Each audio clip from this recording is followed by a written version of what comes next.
Justice ਸਰਵਣ ਕਾਂਤਾ ਦੀ court ਵਿੱਚ ਪੇਸ਼ ਨਹੀਂ ਹੋਣਗੇ ਅਰਵਿੰਦ ਕੇਜਰੀਵਾਲ। ਆਮ ਆਦਮੀ ਪਾਰਟੀ ਦੇ ਸੁਪਰੀਮੋ ਅਰਵਿੰਦ ਕੇਜਰੀਵਾਲ ਨੇ ਜਸਟਿਸ ਸਰਵਣ ਕਾਂਤਾ ਸ਼ਰਮਾ ਨੂੰ ਚਿੱਠੀ ਲਿਖੀ ਹੈ। ਕੇਜਰੀਵਾਲ ਨੇ ਕਿਹਾ ਕਿ ਖੁਦ ਜਾਂ ਵਕੀਲ ਜ਼ਰੀਏ ਪੇਸ਼ ਨਹੀਂ ਹੋਵਾਂਗਾ। ਮੇਰੀ ਜਸਟਿਸ ਸਰਵਣ ਕਾਂਤਾ ਤੋਂ ਨਿਆਂ ਮਿਲਣ ਦੀ ਉਮੀਦ ਟੁੱਟ ਚੁੱਕੀ ਹੈ। ਹੁਣ ਗਾਂਧੀ ਜੀ ਦੇ ਸੱਤਿਆਗ੍ਰਹਿ ਦੇ ਰਾਹ ਤੇ ਚੱਲਣ ਦਾ ਫੈਸਲਾ ਲਿਆ ਹੈ। ਜਸਟਿਸ ਸਰਵਣ ਕਾਂਤਾ ਦੇ ਫੈਸਲੇ ਦੇ ਖਿਲਾਫ ਸੁਪਰੀਮ ਕੋਰਟ ਜਾਵਾਂਗਾ। ਤਾਂ ਦਿੱਲੀ ਦੀ ਰਾਜਨੀਤੀ ਨੇ ਇੱਕ ਹੋਰ ਵੱਡਾ ਮੋੜ ਲਿਆ। ਆਮ ਆਦਮੀ ਪਾਰਟੀ ਦੇ ਰਾਸ਼ਟਰੀ ਕਨਵੀਨਰ ਅਰਵਿੰਦ ਕੇਜਰੀਵਾਲ ਨੇ ਜਸਟਿਸ ਸਰਵਣ ਕਾਂਤਾ ਨੂੰ ਇੱਕ ਪੱਤਰ ਲਿਖਿਆ ਹੈ, ਜਿਸ ਵਿੱਚ ਇਹ ਸਪਸ਼ਟ ਕੀਤਾ ਗਿਆ ਹੈ ਕਿ ਉਹ ਨਾ ਤਾਂ ਉਹਨਾਂ ਦੇ ਸਾਹਮਣੇ ਨਿੱਜੀ ਤੌਰ ਤੇ ਪੇਸ਼ ਹੋਣਗੇ, ਨਾ ਹੀ ਕੋਈ ਵਕੀਲ ਉਹਨਾਂ ਦੀ ਨੁਮਾਇੰਦਗੀ ਕਰੇਗਾ। ਆਪਣੇ ਪੱਤਰ ਵਿੱਚ ਕੇਜਰੀਵਾਲ ਨੇ ਲਿਖਿਆ ਹੈ ਕਿ ਉਹਨਾਂ ਨੇ ਜਸਟਿਸ ਸਰਵਣ ਕਾਂਤਾ ਤੋਂ ਨਿਆਂ ਮਿਲਣ ਦੀ ਉਮੀਦ ਤੋੜ ਦਿੱਤੀ ਹੈ। ਇਸ ਲਈ ਉਹਨਾਂ ਨੇ ਮਹਾਤਮਾ ਗਾਂਧੀ ਦੇ ਸੱਤਿਆਗ੍ਰਹਿ ਦੇ ਰਸਤੇ ਤੇ ਚੱਲਣ ਦਾ ਫੈਸਲਾ ਕੀਤਾ ਹੈ। ਉਹਨਾਂ ਨੇ ਕਿਹਾ ਕਿ ਉਹਨਾਂ ਨੇ ਇਹ ਵੀ ਫੈਸਲਾ ਆਪਣੀ ਅੰਦਰੂਨੀ ਆਵਾਜ਼ ਦੇ ਆਧਾਰ ਤੇ ਲਿਆ ਹੈ। ਹਾਲਾਂਕਿ ਉਹਨਾਂ ਨੇ ਇਹ ਵੀ ਸਪਸ਼ਟ ਕਰ ਦਿੱਤਾ ਹੈ ਕਿ ਉਹ ਜਸਟਿਸ ਸਰਵਣ ਕਾਂਤਾ ਦੇ ਕਿਸੇ ਵੀ ਫੈਸਲੇ ਦੇ ਵਿਰੁੱਧ ਸੁਪਰੀਮ ਕੋਰਟ ਵਿੱਚ ਅਪੀਲ ਕਰਨ ਦਾ ਅਧਿਕਾਰ ਰਾਖਵਾਂ ਰੱਖਦੇ ਨੇ। ਇਸ ਕਦਮ ਨੂੰ ਰਾਜਨੀਤਿਕ ਅਤੇ ਕਾਨੂੰਨੀ ਦੋਵਾਂ ਦ੍ਰਿਸ਼ਟੀਕੋਣਾਂ ਤੋਂ ਮਹੱਤਵਪੂਰਨ ਮੰਨਿਆ ਜਾਂਦਾ ਹੈ, ਕਿਉਂਕਿ ਸਿਆਸਤਦਾਨ ਆਮ ਤੌਰ ਤੇ ਅਜਿਹੇ ਮਾਮਲਿਆਂ ਦੇ ਵਿੱਚ ਆਪਣੀਆਂ ਦਲੀਲਾਂ ਪੇਸ਼ ਕਰਨ ਲਈ ਅਦਾਲਤ ਵਿੱਚ ਪੇਸ਼ ਹੁੰਦੇ ਨੇ। ਕੇਜਰੀਵਾਲ ਦਾ ਇਹ ਰੁਖ ਆਉਣ ਵਾਲੇ ਦਿਨਾਂ ਦੇ ਵਿੱਚ ਇਸ ਮੁੱਦੇ ਨੂੰ ਹੋਰ ਵਧਾ ਸਕਦਾ ਹੈ। ਤਾਂ ਕੇਜਰੀਵਾਲ ਨੇ ਜਸਟਿਸ ਸਰਵਣ ਕਾਂਤਾ ਸ਼ਰਮਾ ਨੂੰ ਚਿੱਠੀ ਲਿਖੀ ਹੈ ਤੇ ਉਹਨਾਂ ਨੇ ਕਿਹਾ ਹੈ ਕਿ ਉਹ ਕੋਰਟ ਦੇ ਵਿੱਚ ਪੇਸ਼ ਨਹੀਂ ਹੋਣਗੇ, ਨਾ ਉਹ ਖੁਦ ਪੇਸ਼ ਹੋਣਗੇ, ਨਾ ही वकील जरिए पेश होगा। जब जीत या हार मायने नहीं रखते, उससे भी बड़ा हो जाता है सही और गलत का सवाल। क्या सही है और क्या गलत है। ऐसे समय में हमें ये तय करना होता है कि हम मुश्किल रास्ता चुनेंगे या आसान रास्ता। आज मैं भी एक ऐसे मोड़ पे खड़ा हूं। आप सब जानते हैं कि मुझे एक झूठे केस में फंसाया गया, मुझे जेल भेज दिया गया, एक चुनी हुई सरकार को गलत तरीके से गिरा दिया गया, हमें कई महीने जेल में रखा, पर आखिरकार सच की जीत हुई। 27 फरवरी को अदालत ने मुझे पूरी तरह निर्दोष घोषित कर दिया। कोर्ट ने कहा केजरीवाल निर्दोष है, केजरीवाल ने कोई भ्रष्टाचार नहीं किया। कोर्ट ने सीबीआई की जांच पे ही सवाल खड़े कर दिए और जांच अधिकारी के खिलाफ एक्शन लेने के आदेश दे दिए। लेकिन सच का रास्ता आसान नहीं होता।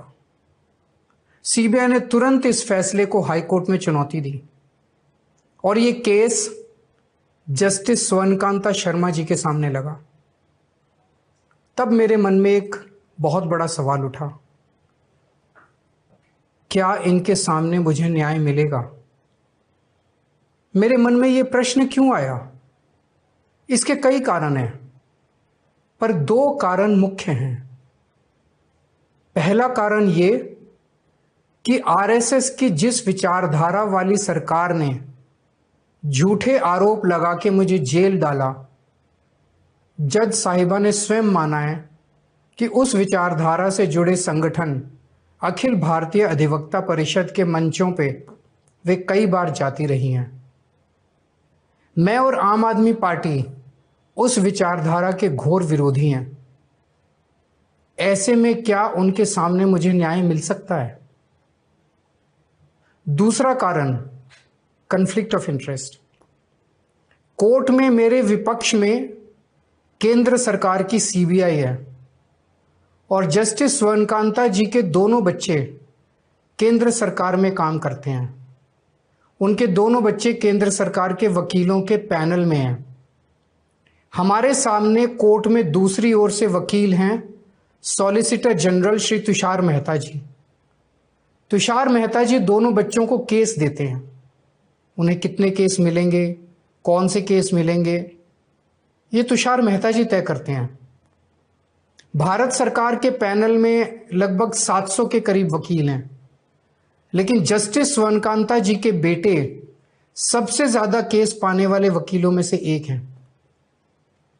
उनके बेटे को 2023 से 2025 के बीच लगभग 5,904 केस डॉकेट मिले। इससे उनके बेटे को करोड़ों रुपए की फीस मिली। आज की तारीख में उन बच्चों का भविष्य और कमाई दोनों काफी हद तक तुषार मेहता जी पर निर्भर है। तो किसी के भी मन में ये चिंता स्वाभाविक है कि अगर जज कमाई और उनका भविष्य सामने खड़ा वकील तय कर रहा है तो क्या जज साहिबा उस वकील के खिलाफ फैसला कर पाएंगी? मैं ये स्पष्ट करना चाहता हूं कि मुझे जुडिशरी पे पूरा भरोसा है। मैं जुडिशरी का बहुत सम्मान करता हूं। जब मेरे खिलाफ गलत साजिश हुई तो हमारे देश की जुडिशरी ने ही मुझे न्याय दिया था। जब मुझे झूठे केस में गिरफ्तार किया गया तो इसी जुडिशरी ने मुझे बेल दी थी। इसी जुडिशरी ने मुझे उसी झूठे केस में दोष मुक्त करार किया है। पिछले 75 वर्षों में जब जब देश पे आंच आई, हमारे देश की जुडिशरी ने देश को बचाया और नागरिकों के हितों की रक्षा की है। मैं जस्टिस स्वर्णकांता जी का भी बहुत सम्मान करता हूं। मुझे उनसे या उनके परिवार से किसी भी प्रकार की कोई व्यक्तिगत आपत्ति नहीं है। लेकिन न्याय का एक बहुत बड़ा सिद्धांत है, justice should not only be done but should also be seen to be done. इसलिए मैंने जस्टिस स्वर्णकांता शर्मा जी से पूरे सम्मान के साथ अनुरोध किया कि वो इस कन्फ्लिक्ट ऑफ इंटरेस्ट जैसे कारणों की वजह से इस केस से खुद को अलग कर लें। लेकिन उन्होंने मेरी दलीलें खारिज कर दी और फैसला दिया कि वो स्वयं ही ये केस सुनेंगी। आज मेरे सामने सबसे आसान रास्ता है कि मैं उनका आदेश मान लूं और एक बड़ा वकील खड़ा करके उनके सामने अपना केस लड़ूं। पर यह मुद्दा अब सिर्फ मेरे केस का नहीं है, बल्कि आम लोगों के न्याय प्रणाली पर भरोसे का है। ऐसी दुविधा के मौके पे बापू ने हमें सत्याग्रह का रास्ता दिखाया। बापू ने कहा था कि जब भी किसी अन्याय का सामना करो तो उसका पहला कदम विरोध नहीं बल्कि बातचीत होना चाहिए। अपनी बात अन्याय करने वाले के सामने पूरी विनम्रता के साथ रखनी चाहिए और उसे सुधारने का पूरा मौका देना चाहिए। सारी कोशिशों के बाद भी अगर न्याय ना मिले तो अंतरात्मा की आवाज़ सुनो। यदि अंतरात्मा की आवाज़ कहती है कि न्याय नहीं हुआ तो शांति और विनम्रता के साथ सत्याग्रह करना चाहिए। फिर उसके जो भी परिणाम हो वो सहर्ष स्वीकार करने चाहिए।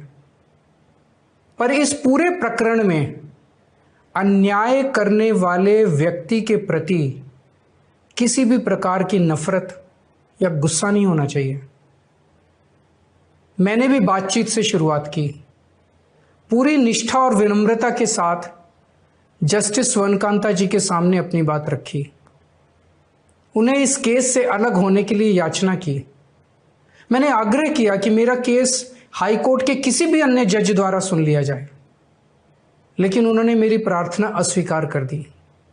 उन्होंने फैसला दिया कि वे अपने आप को इस मामले से अलग नहीं करेंगी और ये केस वो स्वयं ही सुनेंगी। उनके दिए गए इस फैसले से मैं पूरी विनम्रता पूर्वक असहमत हूं।